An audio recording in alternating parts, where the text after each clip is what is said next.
Pues, queridos alumnos, alumnas, me alegra mucho verles. Bienvenidos a nuestra clase de Introducción al Antiguo Testamento. Hoy lunes 15 de agosto de 2022. Damos gracias a Dios por tener este tiempo juntos de aprendizaje. Ajá. Y pues la idea, queridos hermanos y hermanas, es poder pues seguir profundizando en una de las partes importantes de la Biblia. Y no utilizo el adjetivo más importante porque a veces usar ese adjetivo de más importante pues demerita la otra parte que es el Nuevo Testamento. Y pienso que, bueno, ninguno de nosotros debe darse el lujo de creer que algo es más importante que el otro cuando se trata de la palabra de Dios. Así es que, bueno, bienvenidos y bienvenidas a esta clase de introducción al Antiguo Testamento. Y vamos a hacer un repaso general de algunas generalidades que me quedaron pendientes en la clase pasada. Y voy a compartir la pantalla para que sepamos qué es lo que queremos conocer. Bien, dijimos, hermanos, que en la clase pasada voy a tratar de hacer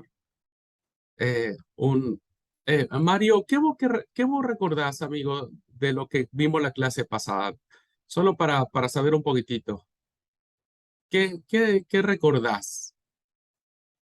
Nada, dice Sí. Mario. Que tuvimos otra clase. No, mentira. Eh, no, que por ahí algo que lo dije inclusive en la clase anterior, de los dos géneros literarios que son más abundantes, Ajá, que ajá. se presentan en más cantidad, que eran la prosa y la poesía. Era por ahí lo que a mí más me había quedado, que por ahí uno a veces no lo interpreta o no lo ve desde ese punto, ¿no es cierto? Eran esas dos cosas me habían quedado Ok, marcadas. ok, ok. Sí, vimos que algo muy importante dentro de lo que es la literatura, el texto sagrado es literatura, sagrada, pero literatura. Y evidentemente el mensaje que se comunica, la inspiración que se tiene del texto sagrado, viene en función de las distintas formas o maneras en que el lenguaje humano permite expresar esa revelación. Ajá. Entonces, evidentemente tenemos, como dijo Mario, la prosa narrativa y grandes porciones de poesía, hablando evidentemente del Antiguo Testamento. Bien, nos quedamos también, hermanos y hermanas, analizando que el aspecto cultural en la Biblia es sumamente importante, sumamente importante, porque el aspecto cultural refleja básicamente la idiosincrasia de un pueblo que fue acuñando su identidad, su nacionalismo en el devenir del tiempo. Y evidentemente vemos, por ejemplo, refranes o proverbios que alguien del siglo XXI causaría risa pensar que está dentro de un texto sagrado como el que nosotros conocemos, ¿no? Entonces tenemos proverbios como más vale vivir en el rincón de la azotea que dentro de la casa con mujer rencillosa o pendenciera. Hay una costumbre muy arraigada en el trueque o en el comercio que se lleva a cabo en el Medio Oriente que tiene que ver con el regateo, ¿no? Que es una práctica todavía muy común, pero es una práctica muy antigua. Y entonces nosotros vemos en este refrán que aparece en los proverbios que dice, malo, malo, dice el comprador. Ajá. Que dice, ah, no, eso está mal, eso está muy caro. No, yo no te voy a pagar lo que me pedís, te voy a pagar menos, decime cuánto es lo menos. Y bueno, te lo dejo en 10 pesos. Y bueno, ¿qué va a hacer? Te voy a comprar esta baratija por 10 pesos, aunque está malo el artefacto o el producto. Pero cuando se aleja el comprador, ¿no?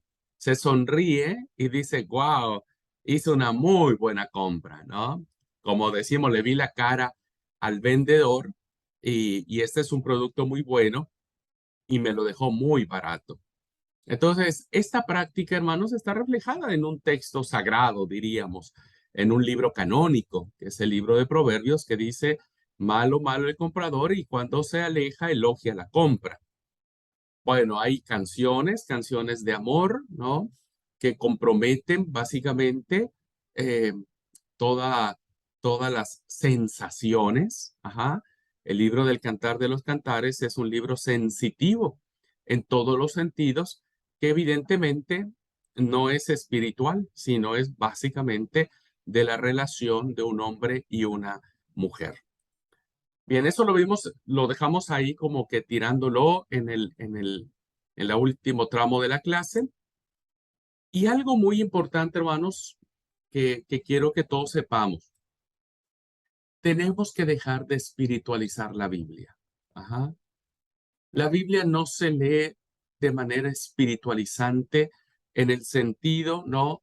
De que eh, la Biblia solo tiene cosas de Dios, cosas santas, cosas buenas, cosas eh, sacrosantas, sublimes, celestiales, sobrenaturales. No, no. La Biblia debemos entenderla como a todo un libro, un conjunto de libros que van a reflejar la identidad del pueblo, en este caso de Israel. Ajá. Y lo va a hacer en todas sus facetas, ¿no?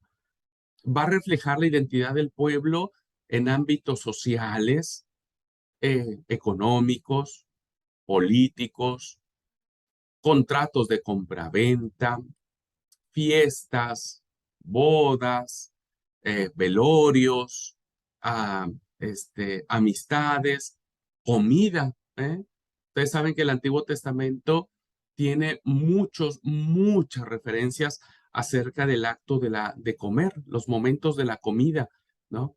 Por eso el hermoso Salmo 23 dice, preparas, ¿cómo es? Unges mi cabeza con aceite, mi copa está rebosando, ¿no? Preparas mesa delante de mí en presencia de mis angustiadores. Eso dice el Salmo 23. Preparas mesa delante de mí. Es el acto de comer, ¿no? Y tiene una razón del por qué. ¿Por qué el salmista dice preparas este, mesa delante de mí cuando vienen mis angustiadores? Entonces, debemos dejar de pensar que la Biblia, hermanos, es un texto en donde va a reflejar cosas, no sé, de Marte, de Júpiter, del tercer cielo.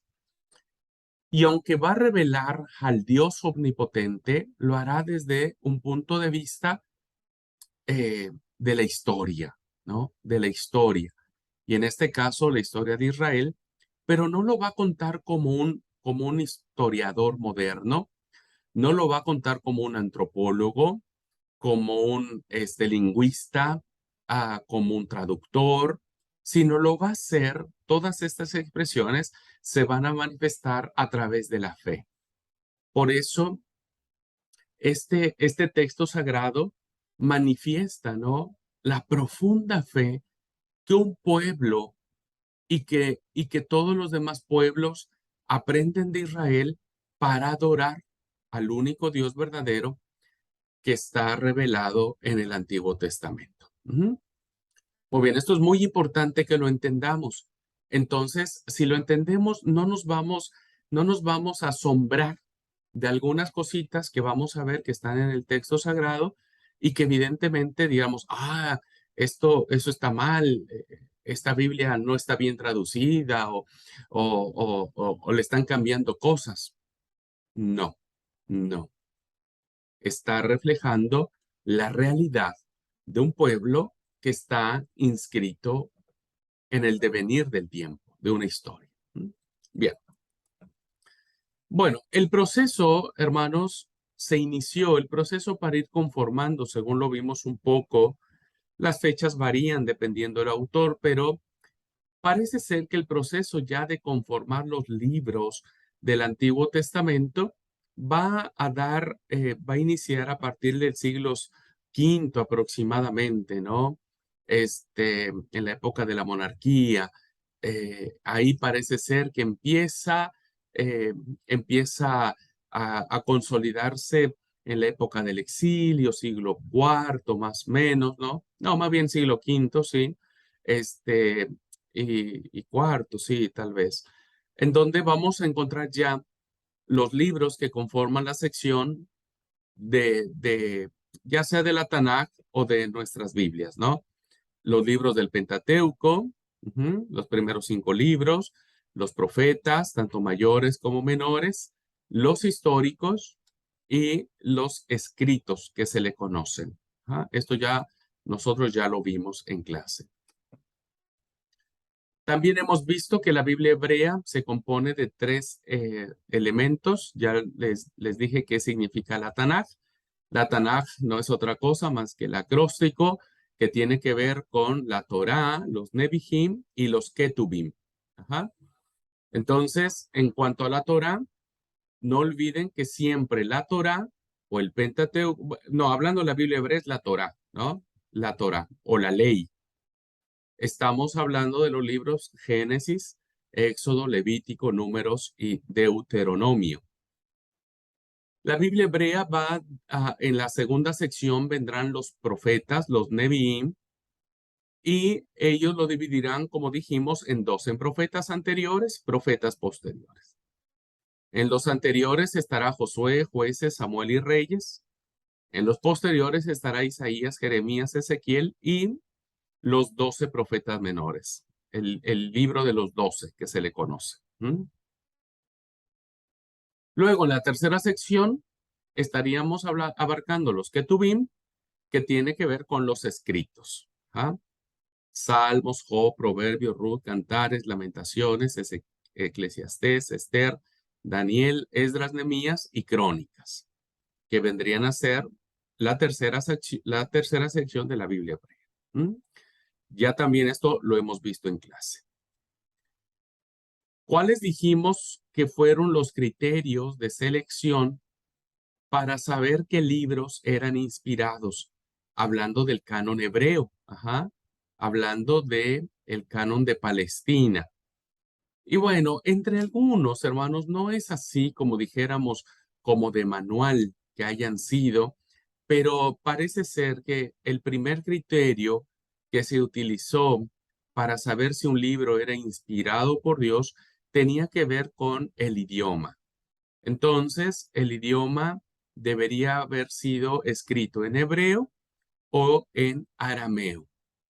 Quiero decirles aquí, y no voy a entrar a mayor profundidad porque eso es como materia de una clase completa, muchos defienden hoy que el hebreo es el idioma divino.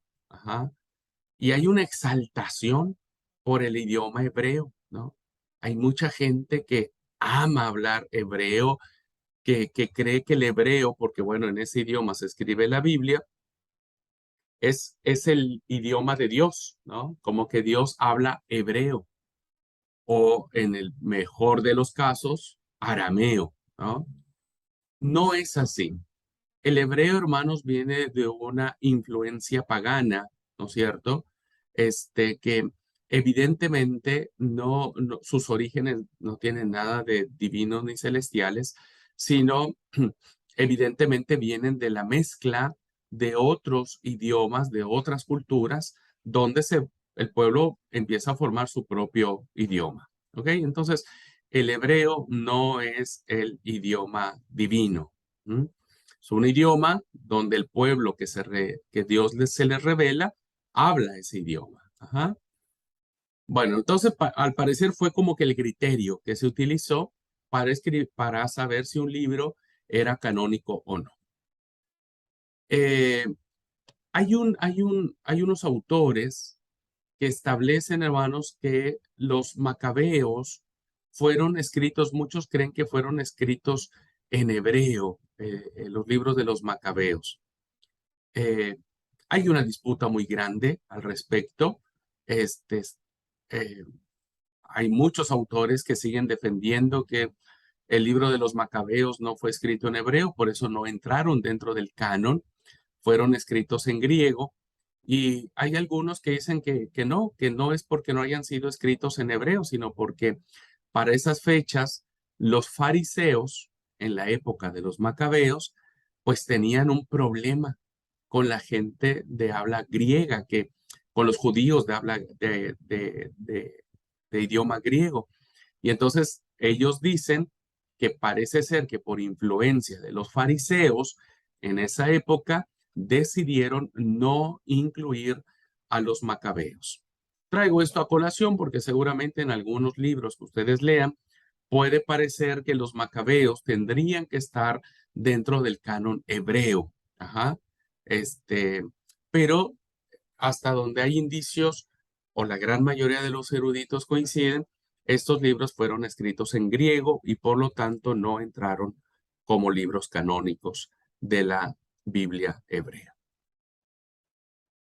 No así en la Biblia que se le ha conocido como cristiana, entre dos grandes comillas, que nosotros ya también sabemos que es la Septuaginta.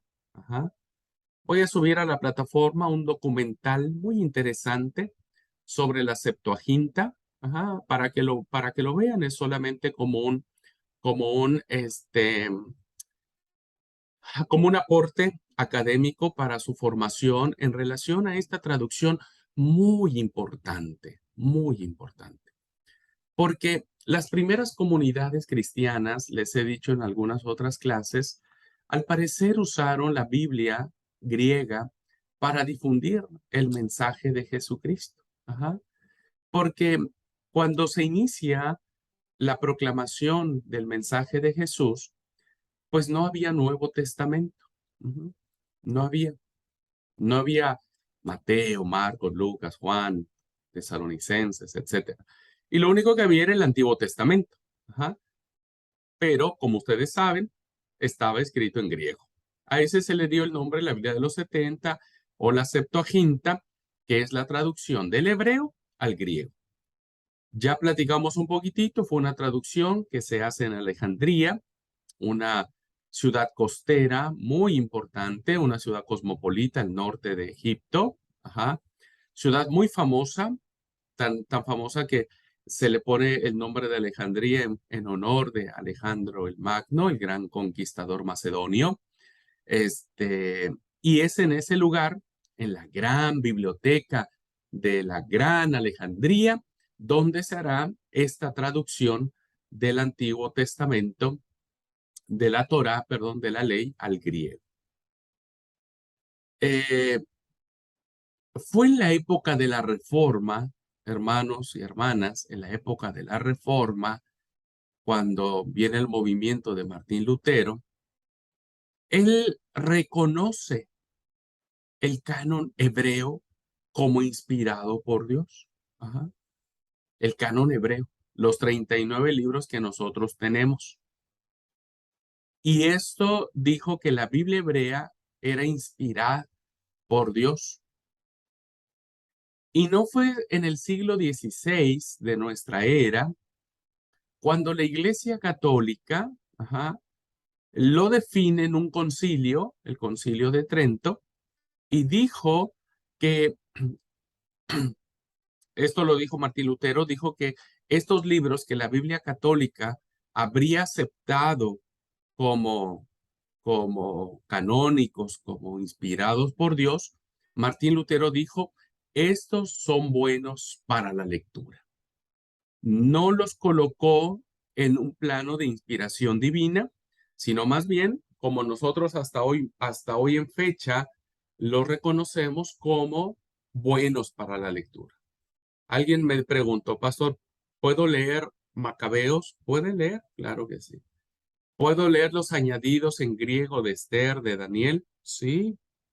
Puede leer la historia de Bel y el dragón que aparece en Daniel, puede leer la historia de Susana, puede leer Tobías, Eclesiástico, Barú, Judith, pero nosotros, los cristianos protestantes, no reconocemos a esos libros como palabras de Dios.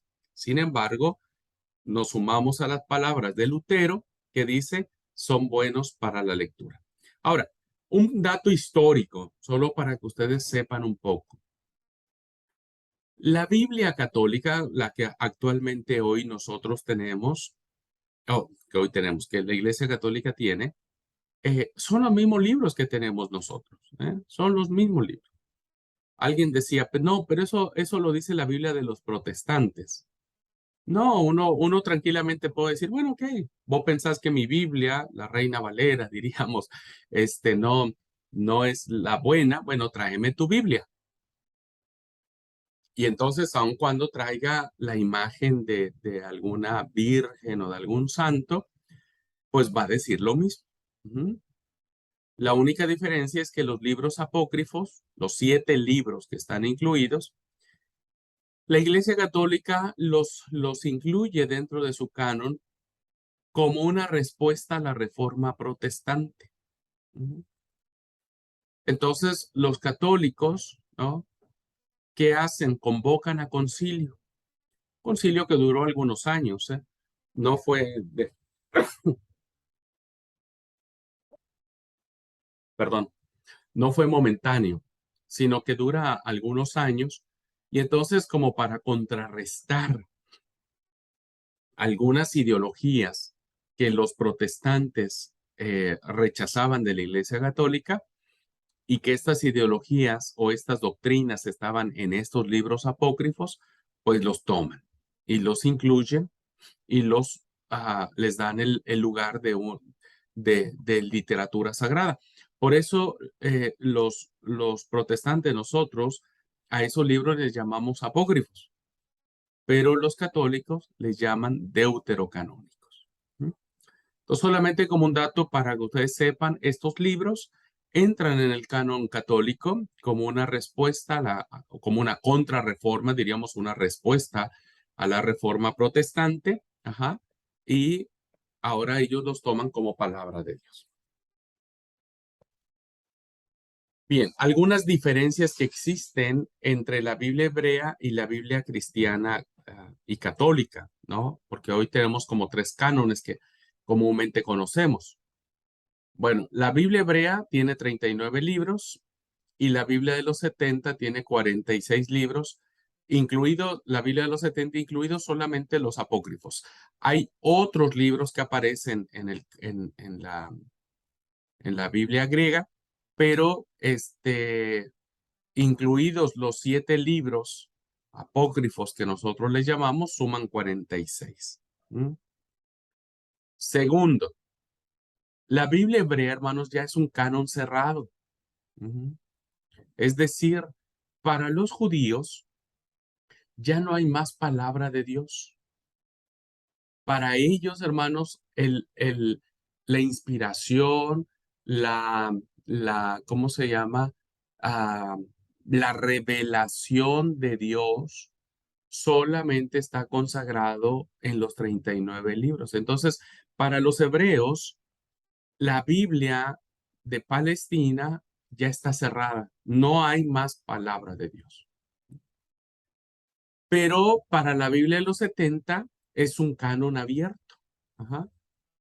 ¿Por qué? Porque para la Biblia griega, va a dar paso o va a estar abierto a más palabra de Dios. Ujú. Y entonces será la conformación de los libros del Nuevo Testamento. Ajá. Entonces ahora nosotros, los cristianos, reconocemos que no solamente los 39 del Antiguo Testamento, sino también los 27 del Nuevo Testamento, todo en su conjunto es palabra de Dios. Vuelvo a repetir, los judíos ya no reconocen los 27 libros del Nuevo Testamento como palabra de Dios. Ellos consideran que es una literatura falsa. Ujú. Ahora, para nosotros, el canon está cerrado. Ujú. Ya para el cristiano, ya no hay más palabra de Dios. Ajá.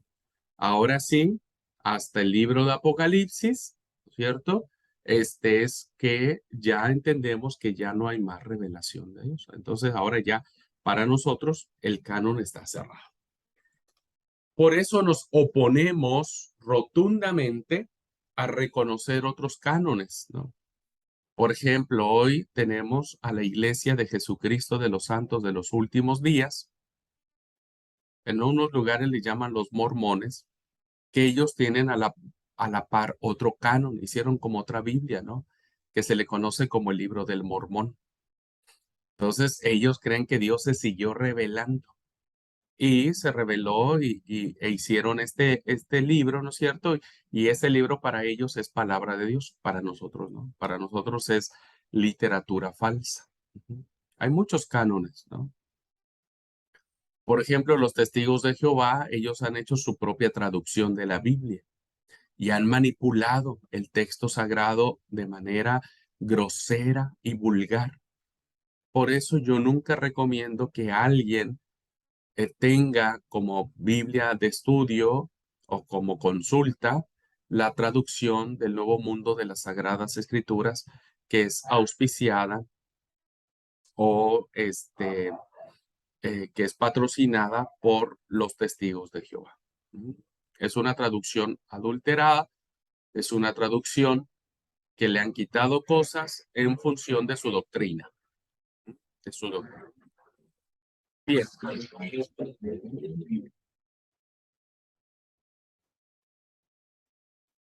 Perdón, hermanos, hay cada loco acá que...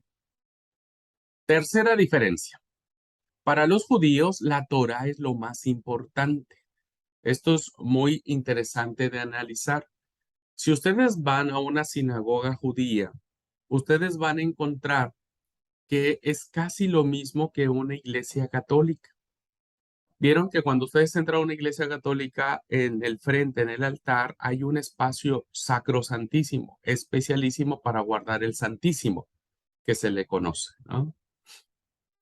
Lo mismo sucede en las sinagogas judías. Ahí, en el lugar más importante de la sinagoga, hay un espacio de honor, de dignidad.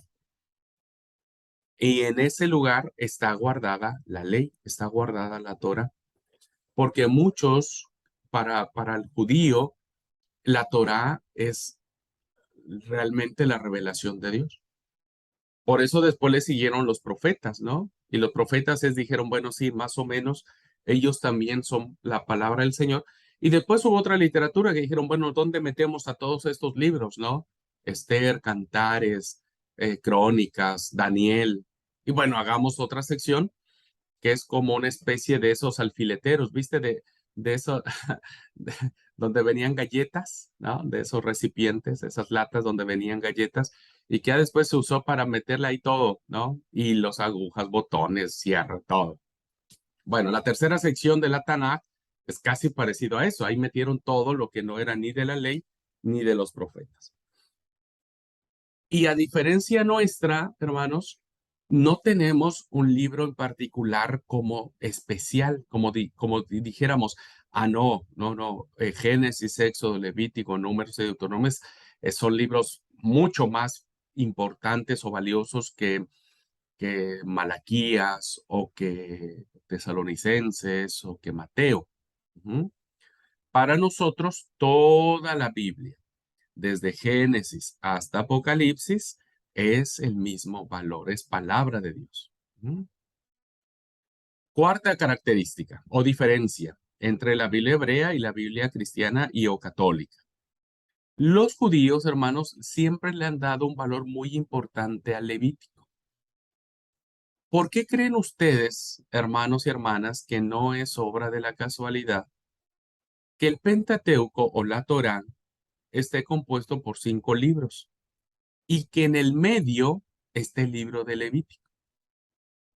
Tal vez ustedes nunca repararon en eso, ¿no? Siempre aprendimos Génesis, Éxodo, Levítico, Números, Deuteronomio, y jamás pensamos que el orden de los libros haya sido eh, colocado adrede, diríamos, o con un propósito.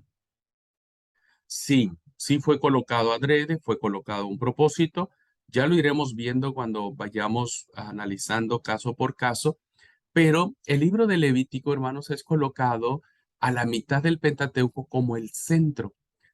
Porque fíjense ustedes que el libro de Levítico, como lo vamos a ver en la siguiente hora, no nos narra ningún momento del peregrinaje de Israel. Ajá. Realmente el libro de Levítico me parece que tiene dos historias ahí, un poquitito mezcladas en todo el libro. Pero Levítico, hermanos, tiene que ver con el culto, con el templo. Y como iremos descubriendo, para la mentalidad del pueblo de Israel, el templo adquirió un lugar, una importancia tan importante, ¿no? Que todo lo que se hacía en el templo, los sacrificios, los rituales, las purificaciones, etcétera, era la vida del pueblo de Israel. Por eso ellos, al colocar al Levítico en el centro de la Torá, que ya dijimos que la Torá es la parte más sublime, más sacrosanta, más celestial de todo el Antiguo Testamento, pues colocar el Levítico en medio establece es un lugar sumamente especial, porque el templo tenía un lugar especial en, en el pueblo. Ajá. Y nosotros, hermanos, no hemos colocado o no hemos entendido que Levítico es parte del culto porque pues nosotros ya no tenemos el templo de Jerusalén. Ajá. Para nosotros no tiene importancia, pero para la cosmovisión judía, para entender esa cosmovisión, debemos saber que Levítico está colocado en el centro de la Torá porque simbolizaba todo lo que tenía que ver con el culto y con el templo. Y la última diferencia que encontramos entre la Biblia hebrea y la Biblia cristiana y o católica es que ambas fueron escritas en idiomas diferentes.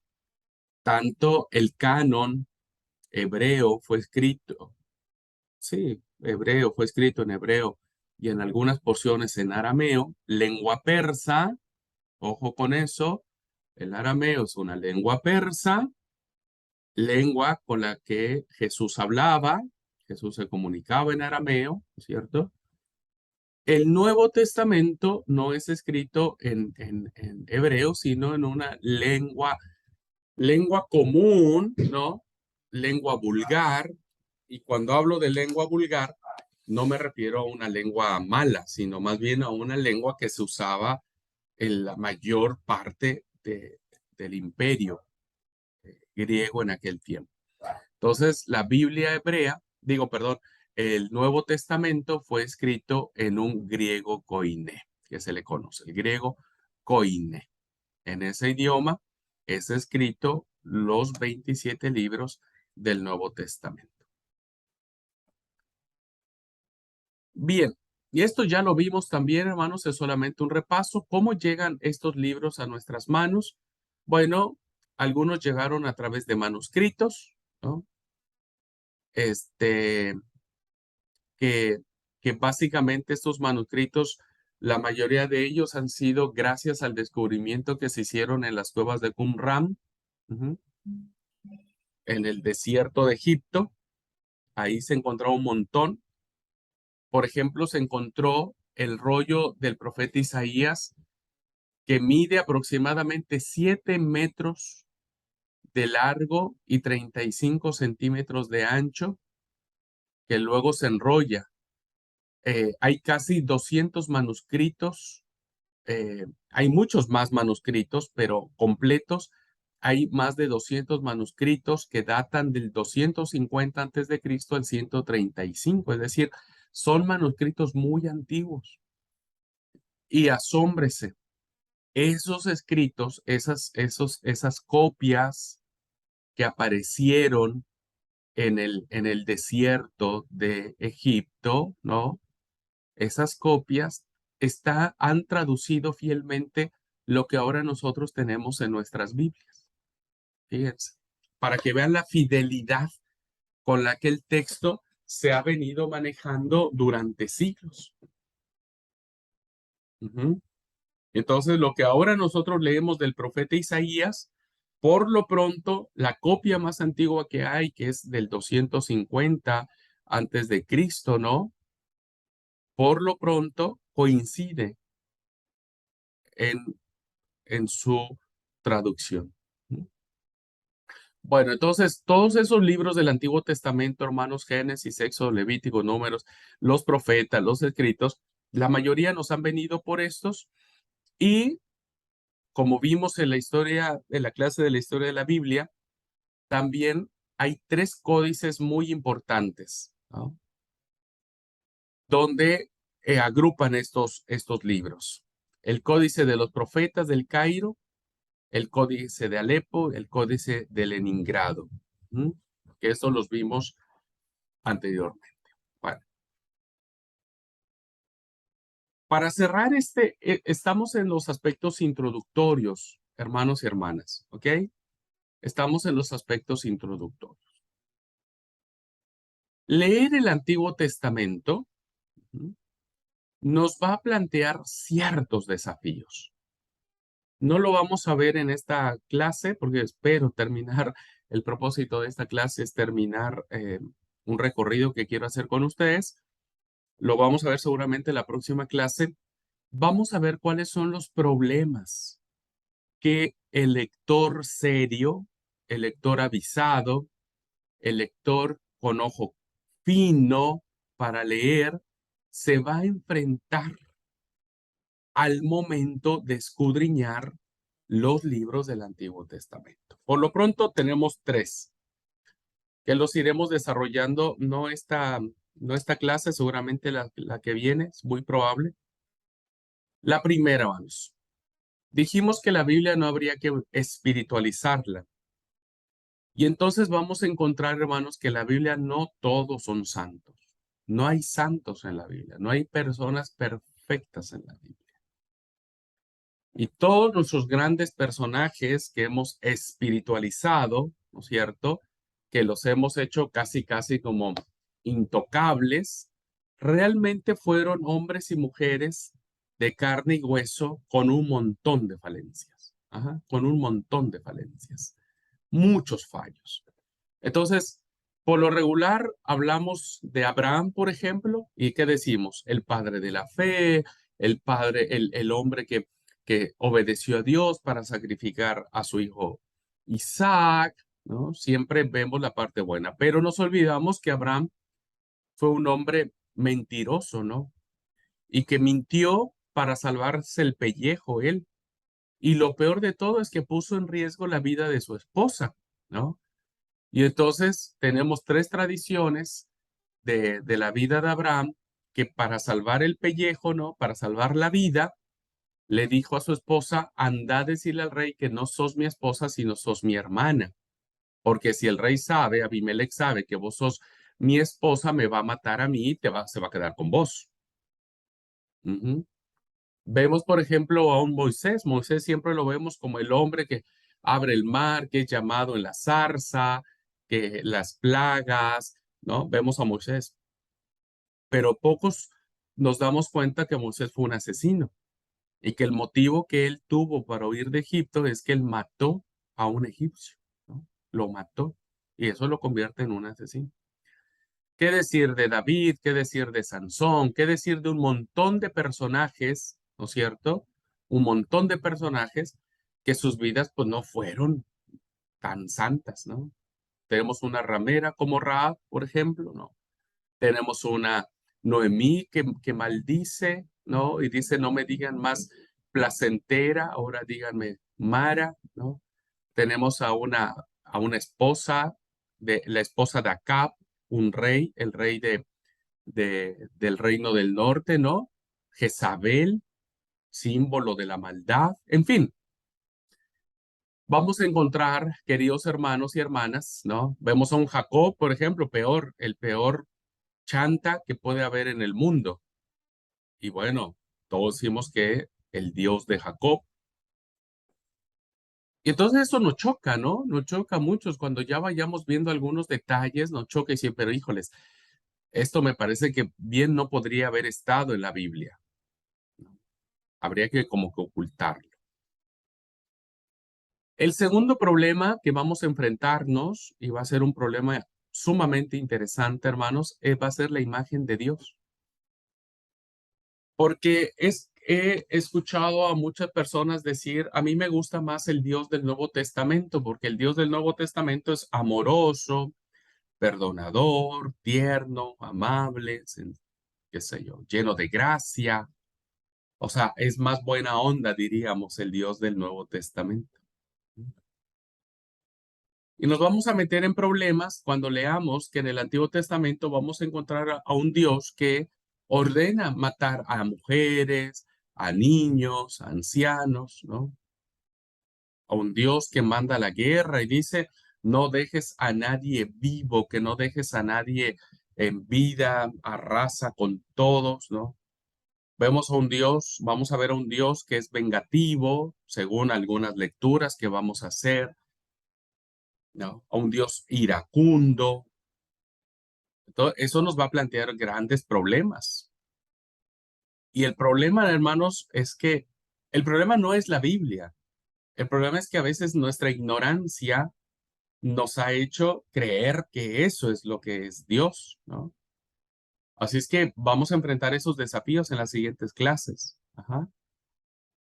Y el tercer problema que plantea la lectura del Antiguo Testamento es que yo les dije en algún momento en alguna clase, nosotros creemos que esto es palabra de Dios, ¿no es cierto? Este libro. Siempre decimos, bueno, vamos a abrir la palabra de Dios, pero no todos, no todo es palabra de Dios. Está en la palabra de Dios, pero no es palabra de Dios. Entonces vamos a mirar cómo los escritores sagrados, ¿no? Tenían una imagen diferente de Dios. Y eso no nos tiene que asombrar a ninguno de nosotros, hermano. Si ahorita yo les preguntara a ustedes qué piensan de Dios, voy a obtener 5, 6, 20, 100 respuestas diferentes. Si hoy en clase estuviéramos 100 personas, tendríamos distintas concepciones de Dios. Para algunos, Dios sería un Dios distante, porque pues yo le he pedido que me atienda o que me escuche y pues él no me ha dado ni bolilla. Entonces, para mí Dios es distante.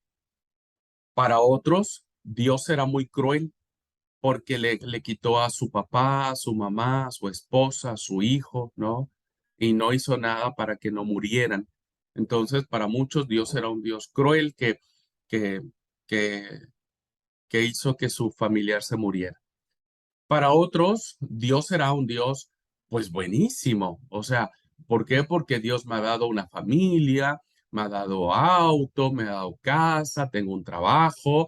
Entonces, para mí Dios es, wow, es el ser que suena como a cajero automático, ¿no? Y que me da todas sus bendiciones. Estas lecturas, estas imágenes que cada uno de nosotros tengamos de Dios basados en nuestra experiencia, lo vamos a encontrar también en las tradiciones bíblicas. Y entonces vamos a encontrar a muchos autores que van a presentar a un Dios enojado, van a presentar a un Dios que diga, arranquen todo, maten todo, no dejen a nadie, ta, ta, ta. Y habrá otros autores que digan, no, Dios es amor, clemente tardo para la ira, clemente en misericordia, etcétera, etcétera. Entonces, nosotros tenemos que ir discriminando y decir, ok, lo que yo estoy viendo y hablando de lo que alguien está escribiendo de Dios es una imagen del escritor diferente que tiene de Dios. No es que Dios sea así. Ajá. No es que sea un Dios sediento de sangre y de venganza. Más bien es un autor, como lo vamos a ver con algunos ejemplos, son escritores bíblicos que escriben a partir de su dolor, de su quebranto, de su aflicción. Ajá. Y entonces a partir de eso, ellos van a escribir. Y uno dirá, bueno, es que así es Dios. No, no es Dios así. Ajá. es lo que esa persona escribió de Dios. Ajá. Entonces, vamos a ir adentrándonos a este mundo maravilloso de una literatura, queridos hermanos y hermanas, de muchos siglos, de muchos siglos, de muchos años. No es una literatura que se escribió de un jalón, de la noche a la mañana, sino más bien es una literatura que tiene y encierra grandes desafíos, ¿ok? Pero yo espero que de a poquito ustedes y yo vayamos aprendiéndolo, vayamos comprendiéndolo de mejor manera, y buscando un mejor acercamiento al texto sagrado, principalmente del Antiguo Testamento, ¿ok? Entonces, imagínense, a entender un proceso de formación que dura casi 10 siglos, pues no es nada fácil. Ajá. No es nada fácil. Es todo un desafío. ¿Mm? Muy bien, hasta aquí, hermanos. ¿Alguna pregunta? ¿Qué no quedó claro? Si algo no les quedó claro, que yo no le entendí lo que usted quiso decir, con todo gusto se lo puedo repetir. No olvide, estamos en momentos introductorios, tal vez habrá algunas cosas que a ustedes no les haga sentido ahora, ¿no es cierto? Pero en la medida que vayamos caminando dirán, ahora voy entendiendo. Pero hasta aquí. ¿Alguna pregunta? ¿Algún comentario? Permiso. Sí, amigo. Eh, sí, por ahí mi consulta va más por el tema del idioma. ¿Por qué tuvieron tantas variaciones en el idioma en Israel? O sea, pasaron del hebreo usando también el arameo por el tema de las invasiones que sufrieron o por otro motivo.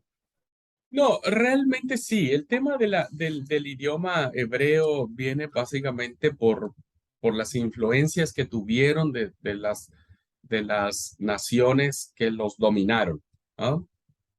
Pero ellos fijaron ya como más allá del idioma, ya fijaron su propia identidad, ¿no? Por ejemplo, ya cuando entra en la época romana, ¿no? El Imperio Romano, Roma es muy tolerante con todas las religiones. Y entonces, ¿qué le permite a Israel? ¿Qué le permite el Imperio Romano? Le permite conservar su templo, sus tradiciones, sus costumbres. Les da incluso cierta jurisdicción para juzgar ciertos delitos, no todos, pero ciertos delitos. Les concede el sábado, ¿no? Para que no hagan nada en sábado. Les exenta del servicio militar a los judíos el imperio. Y una cosa más, preservar su idioma, preservar su, su lenguaje, diríamos, ¿no? Entonces, este hebreo, ¿no? Que se fija eh, eh, antes del exilio, ya se vino como que formalizando, como que se vino defendiendo ya. Pero el hebreo es la derivación. ah, Estoy tratando de ver dónde está mi nota. ¿De dónde deriva el hebreo? Porque el hebreo no es un idioma que bajó del cielo, ¿eh? Eh, Déjenme ver si ahora en el receso busco mis anotaciones para decirles de dónde procede el idioma, ¿no? Me confundo con el tema de los idiomas antiguos. Ay, lo tengo en la punta de la lengua, pero bueno, ahora que venga del receso. Eh, pero no, ya no hubo tanta variación, Mario, en el idioma. Tan es así que en la época griega, los judíos que hablaban hebreo, pues miraban mal a los judíos que hablaban griego. Y entonces eso hace que ellos conservaran mucho más su propio idioma, ¿no? El hebreo empezó paulatinamente a desaparecer y entonces ya en la época de Jesús es influencia el arameo, que es una influencia del lenguaje persa, y Jesús hablaba el arameo.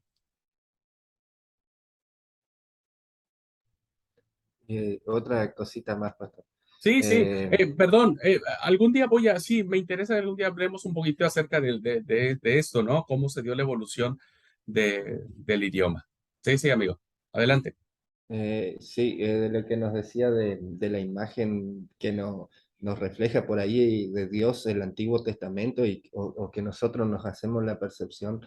eh, yo siempre tuve esa imagen por muchos años, de chiquito creo que crecí con esa imagen de un Dios castigador eh, que nos generaba por ahí las historias del Antiguo Testamento, ¿no es cierto? Pero después también viéndolo de otra perspectiva más de grande, yo decía, pero si Dios no fuese un Dios amoroso, no sé cuántas veces hubiera destruido al pueblo de Israel, ¿no es cierto? Porque el pueblo de Israel, cuántas veces sabiendo y Dios dándole señales visibles, ¿no es cierto?, de ser Dios, se desviaban, ¿no es cierto? Si, yo creo que más de uno de nosotros, si sería Dios en ese momento, iba a decir, no, ¿sabe qué? Borramos a estos acá, buscamos otro pueblo un poco más creyente y, y arreglamos todo, ¿no es cierto? Sí, vos sabés incluso, Mario, y para la clase toda, eh, por eso digo que a veces es más nuestra, ¿cómo se llama? Nuestra ignorancia del texto sagrado, ¿no es cierto? Porque vos sabés que no hay Dios más amoroso que el Dios que se refleja en el Antiguo Testamento. El Antiguo Testamento, más que ningún otro, incluso que el Nuevo, refleja un Dios que tiene dos características, que es padre y madre. Refleja un aspecto muy paternal, pero también los profetas van a reflejar un aspecto muy maternal de Dios, muy de mujer, ¿viste? Vamos a ver eso, vamos a mirarlo y la verdad que eh, algunos de sus compañeros que ahora están en segundo año, cuando empezamos la clase, dijeron, no, yo voy a cursar esta materia porque tengo que cursarla, pero no me gusta. Yo prefiero el Dios del Nuevo Testamento. Yo prefiero el Nuevo Testamento. Y bueno, terminamos ya el Antiguo Testamento y todos estamos enamorados del Antiguo Testamento, porque em- empezamos a entender con claridad qué es lo que dice esta literatura.